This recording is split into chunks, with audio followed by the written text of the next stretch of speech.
grade 11s, we're onto more complicated trig identities. Now, to be honest, most of the skills that we need for our trig identities we already wrote down in the previous video. So these are just examples that just add a little bit more difficulty to them. So let's look at some of these together. So first example 1 says, prove the following identities. Now, as we have been doing before, I prefer to say required to prove, and then to say proof. And then I do a left-hand side and right-hand side approach. Okay, so as per usual, I've written down my left-hand side and I've written down my right-hand side. And the skills that we've gone through so far have been as follows. Number 1, always look for tans. If there's a tan, we prefer to change tan to sin and cos. Number 2, factorizing is really, really useful. Number 3, combine fractions. If you have more than one term, use an LCD and combine those fractions. That's really useful. Number 4, now these aren't in any particular order, I suppose, but number 4, look for the ones. Look for the one, so that there's 3 identities around the 1. So there's sine squared plus cos squared, there's 1 minus sine squared, and there's 1 minus cos squared. So look for all of those that might be lurking somewhere. Okay, now my first thing is I look for tan, and if I look at both of these sides, I don't see any tans anywhere. And so I don't really know where to start. If I look at the left-hand side and I want to factorize, I'm like, can I factorize? Now, this is a perfect example of where keeping your eye on where you're going is very, very useful. So if we look at our denominator, this denominator is cos squared minus sine squared.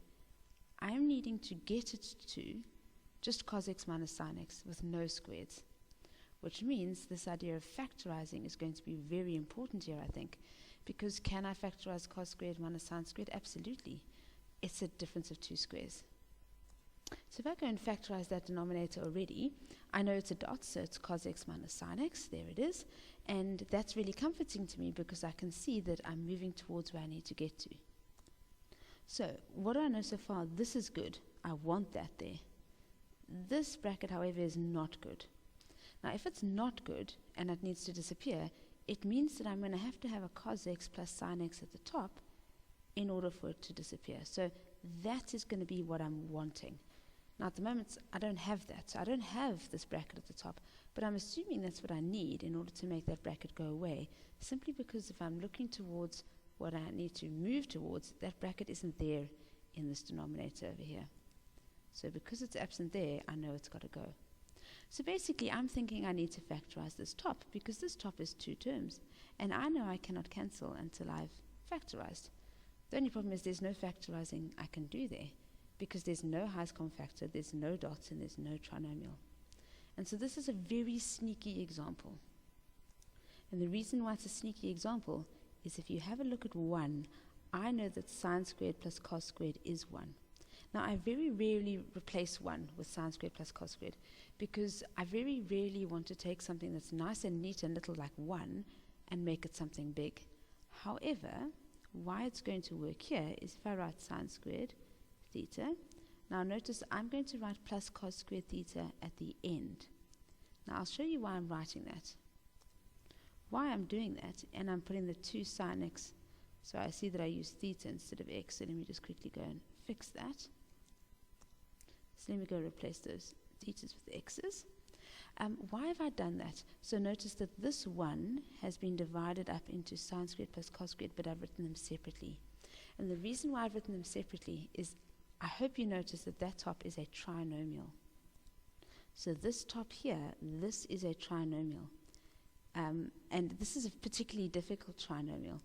And so if I want to, you can see it as a squared if a was sine x plus 2ab plus b squared. So this would factorize to, and it would be a times a and b times b plus and plus. That's how it would factorize.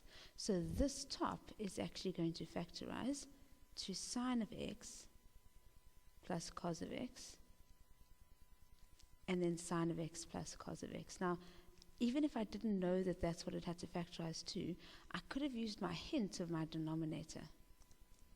So So divide by, and this is cos x minus sine x. And the hint of the denominator was that I knew that I needed to have a cos x plus sine x somewhere, because I knew that I needed to go goodbye. Plus, I also know that I need a cos x plus sine x to remain on the top. So I know that I need one of the brackets to be cos x plus sine x just to remain there. So all I've done in that next line is to simplify what I have, and now I've got the left-hand side equal to the right-hand side. Now that is considered, this particular example, is considered probably one of the most difficult identity examples out there, simply because the one and knowing to change that in the trinomial, that's incredibly difficult stuff. Okay, so let's hopefully do some easier stuff. So what are we required to prove this time? And let's start our proof. Right, so I'm going to write down the left-hand side and the right-hand side. And immediately I do that, I see a tan, and my default is always to change tan to sine over cos. In this case it was tan squared, so sine squared over cos squared. And I like that because now I know what I'm working towards. So one of my skills was my tan skill.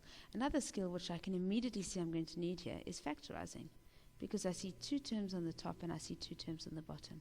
So I'm going to take out a cos squared x at the top, which leaves me with 1 minus cos x. And at the bottom, let me just start that again. Only cos was positive. Have a look there. I'm being daft.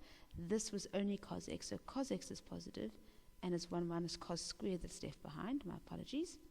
At the bottom, cos x is also common, and I have 1 minus, this is jumping around a bit, 1 minus sine squared x.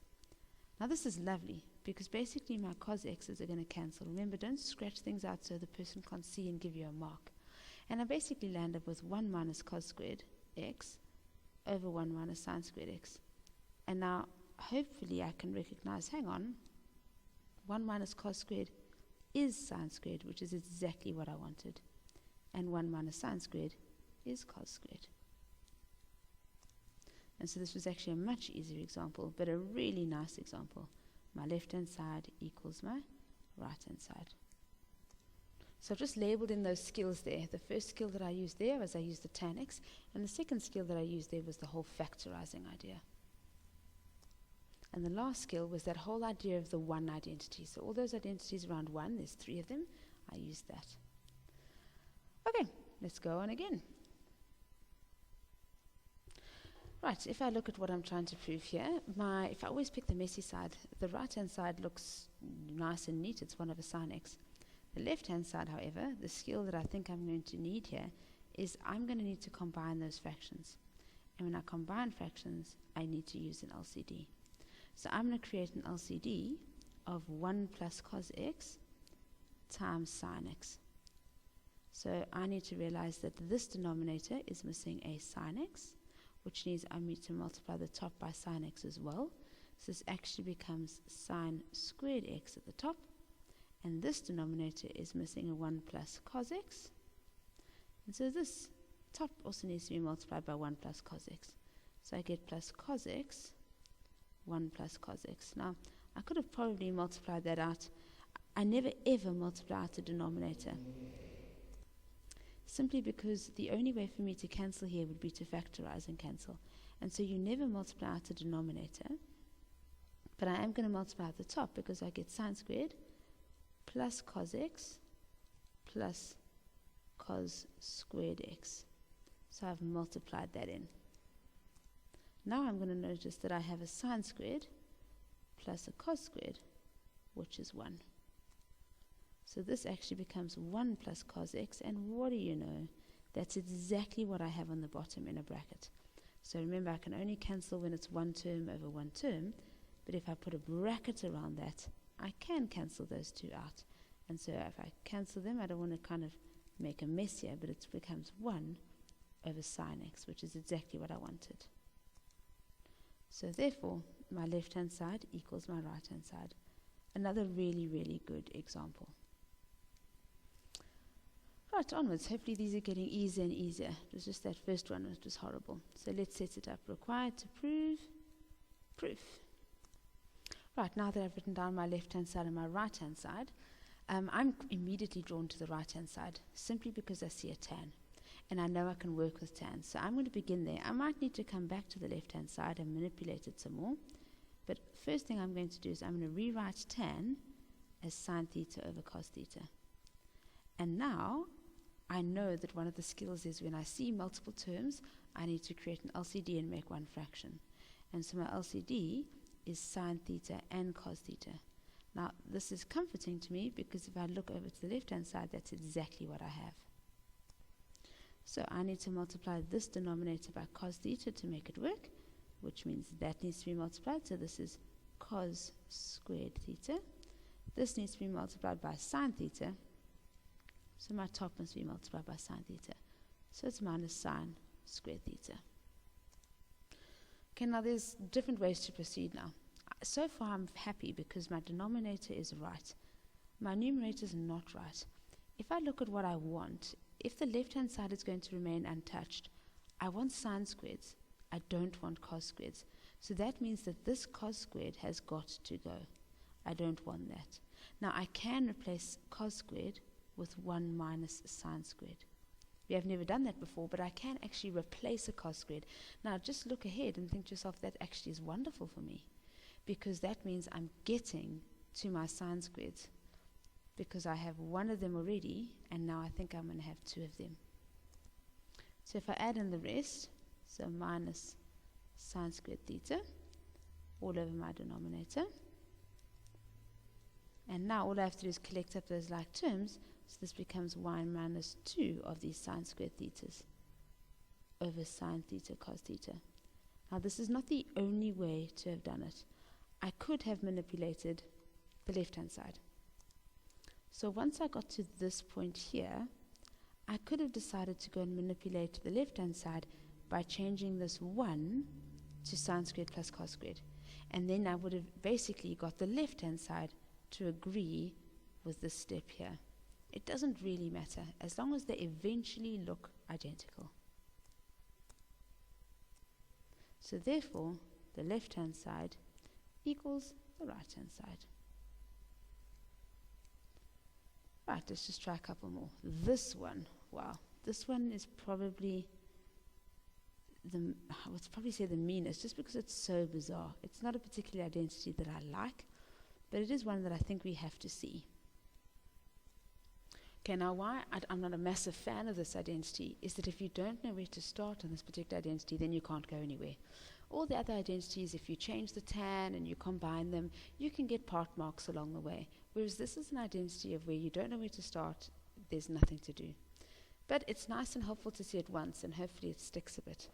So if you look at this, there's no tans. There's no factorizing to be done on either side. There's no fractions that can be combined. It's completely bizarre. So this is a bit of a trick. Basically, I can pick either side, and I'm going to multiply by something that I know I need. So if I look at this, this is a 1 plus sine x. I don't even have any sines at the bottom. I'm meant to have a cos. And if I look at the top here, I'm meant to have a 1 minus sine x at the top, but I've currently got a cos x. So what I'm going to do is I'm going to multiply by 1 minus sine x at the top. Now why I've been given that hint is that I can see on this left-hand side that that's what I want. So I'm going to put it there. However, we'll all know that you can't just multiply by something because you feel like it. You have to multiply by the same thing at the bottom, simply because then you've effectively multiplied by 1. So what's going to happen now is at the top I've got cos x, and I'm multiplying by 1 minus sine x. And at the bottom, I've basically got a binomial times a binomial. So it's 1 times 1, which is 1, minus sine x, plus sine x. So those middle terms cancel. And then I've got minus sine squared x. So basically that was a dot that was factorized. Now, how does that help me? Well, 1 minus sine squared, this denominator over here, 1 minus sine squared is cos squared. So that's wonderful. And now if I leave my top, I'm not going to multiply it out because I want the 1 minus sine x in the end. And now what you'll notice is that you have one of these cos x at the top, and one of them at the bottom. So one of these can cancel with one of them.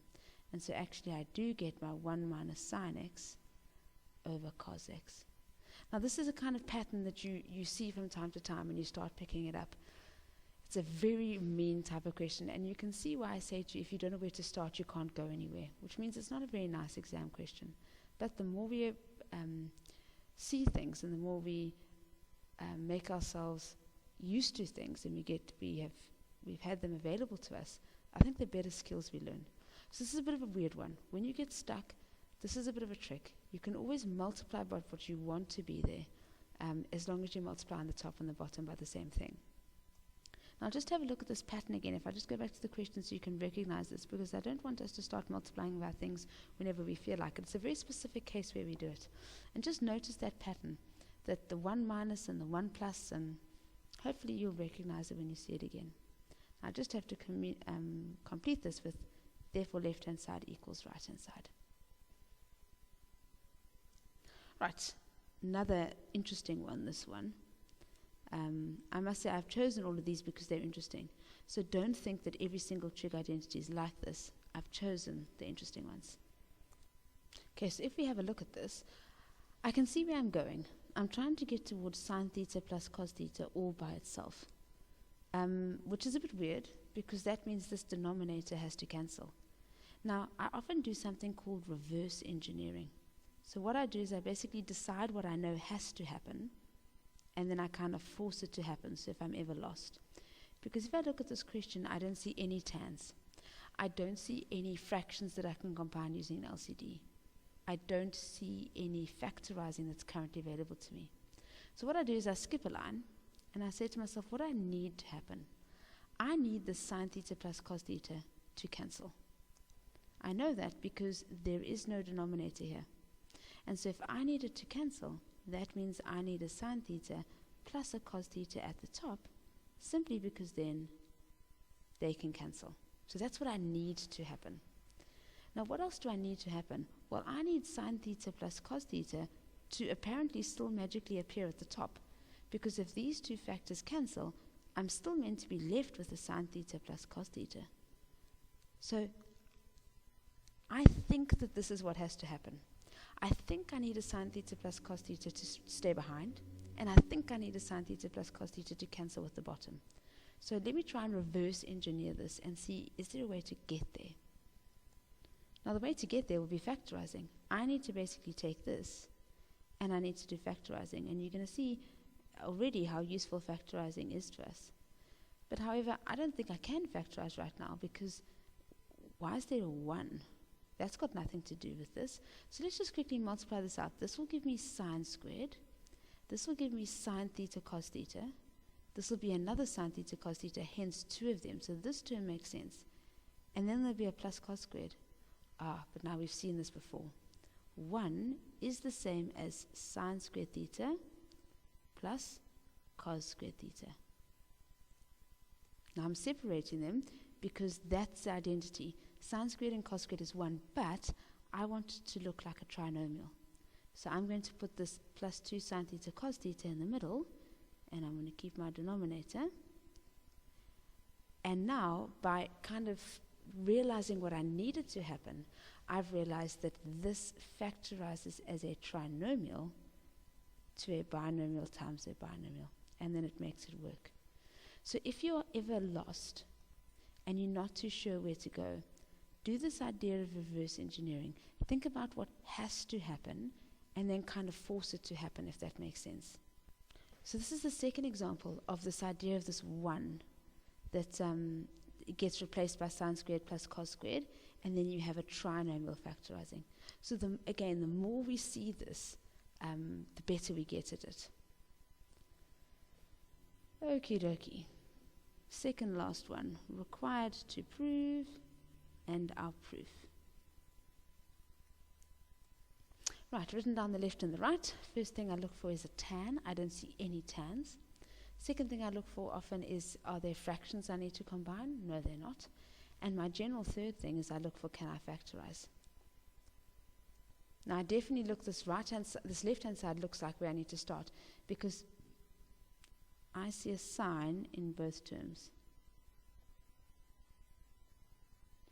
So I see a sign in both terms there, which means I think it can be a common factor. In fact, I think sine squared can be a common factor. Because if I take out a sine squared, I would be left with sine squared plus cos squared. And oh my word, isn't sine squared plus cos squared 1? So if I keep the rest of my denominator, which is 1 plus cos x, so this is wonderful because I'm going to get sine squared x times 1, which is pretty nice. The only problem is I'm still not where I need to go, because I'm not meant to have any sine squareds at the top. I'm meant to apparently land up with 1 minus cos x. That's what it says over here. The denominator is meant to disappear, and I don't have any sine squareds. And so don't forget that sine squared has its own identity.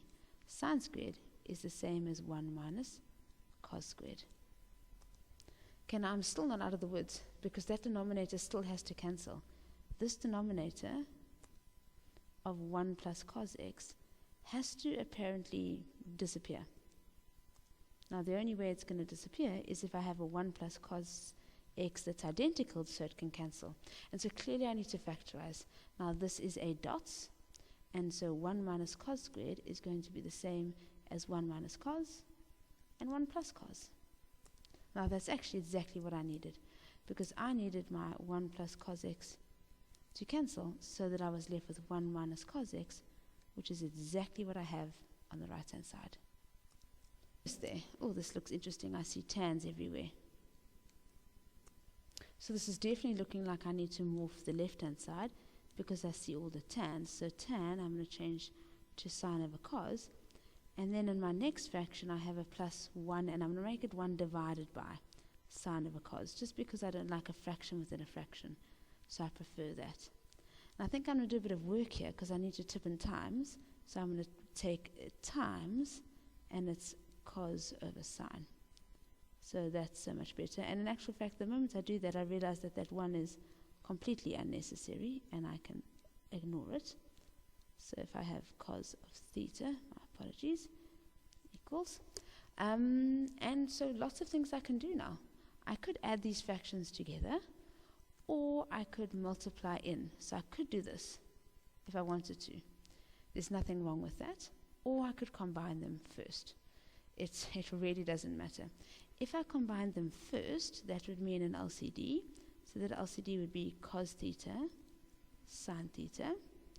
And I'd have to multiply this guy by sine theta.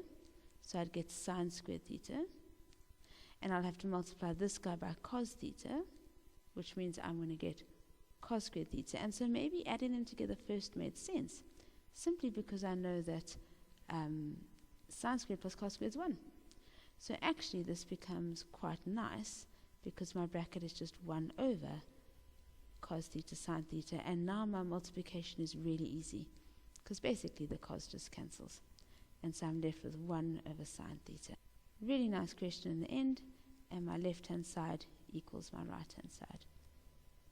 Really, really cool. Okay, last example. It says, this is a very nice test type of question.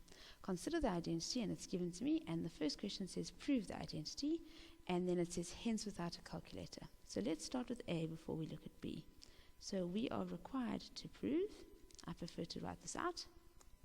Okay, so I've written out my required to prove, and I've started my proof, and the moment I look at this, I see a tan, which is always the first thing I go for. So I'm going to start on the left hand side.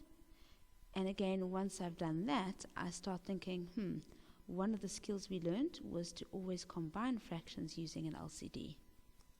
And so my LCD here is going to be 1 plus sine x and the cos x. So I need to multiply this denominator by cos x, which means I need to multiply the numerator by cos x. So this becomes cos squared x. I need to multiply this side by 1 plus sine x, which means at the top I must multiply by 1 plus sine x.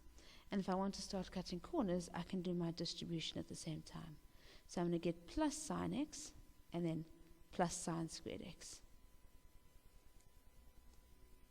Now I hopefully will notice that sine squared plus cos squared is 1. So the top actually simplifies to 1 plus sine x. And that's beautiful with the bottom, because if I put a bracket around that, It's now one term, and I can cancel those two brackets because they're identical, and I have exactly what I wanted. So therefore, my left-hand side equals my right-hand side, which is great. Okay, now what did our next question look like, and why were there two parts, and why did it use the word hence? Hence is a very important word. Hence means use question A, use what you've just proved. And I'm hoping that you notice that this side here, that's exactly that. Except instead of having x, they've put 60. So I know that cos of 60 over 1 plus sine 60 plus tan 60 will be equal to 1 over cos of 60. Simply because I know that this simplified down to that. So I know it's equal to 1 over cos 60. So question B, I know it will equal to 1 over cos 60 simply by, so I put x. It's 1 over cos 60 because in this case, in the identity, all they were saying is that x is 60. Now this is nice because I know cos of 60. Cos of 60 is a half. And 1 divided by a half is 2. So they don't want us to go the whole long route of actually using the 60 and this whole long mess of the cos of 60 plus over 1 of sine 60. We could do it, but what they wanted you to do here was just to realize they could simplify to 1 over cos 60. So, pretty nifty. Very nice exam question. Right, now that's identities. Basically, we just practiced a whole bunch of examples, but we built in 4 or 5 skills that help us along the way. Unfortunately, identities come down to practice, practice, practice, practice, and you get so much better. So to facilitate that practice, these are some of the examples from exercise 7.9. Yeah, don't forget to ask questions when you need them. Well done, keep going.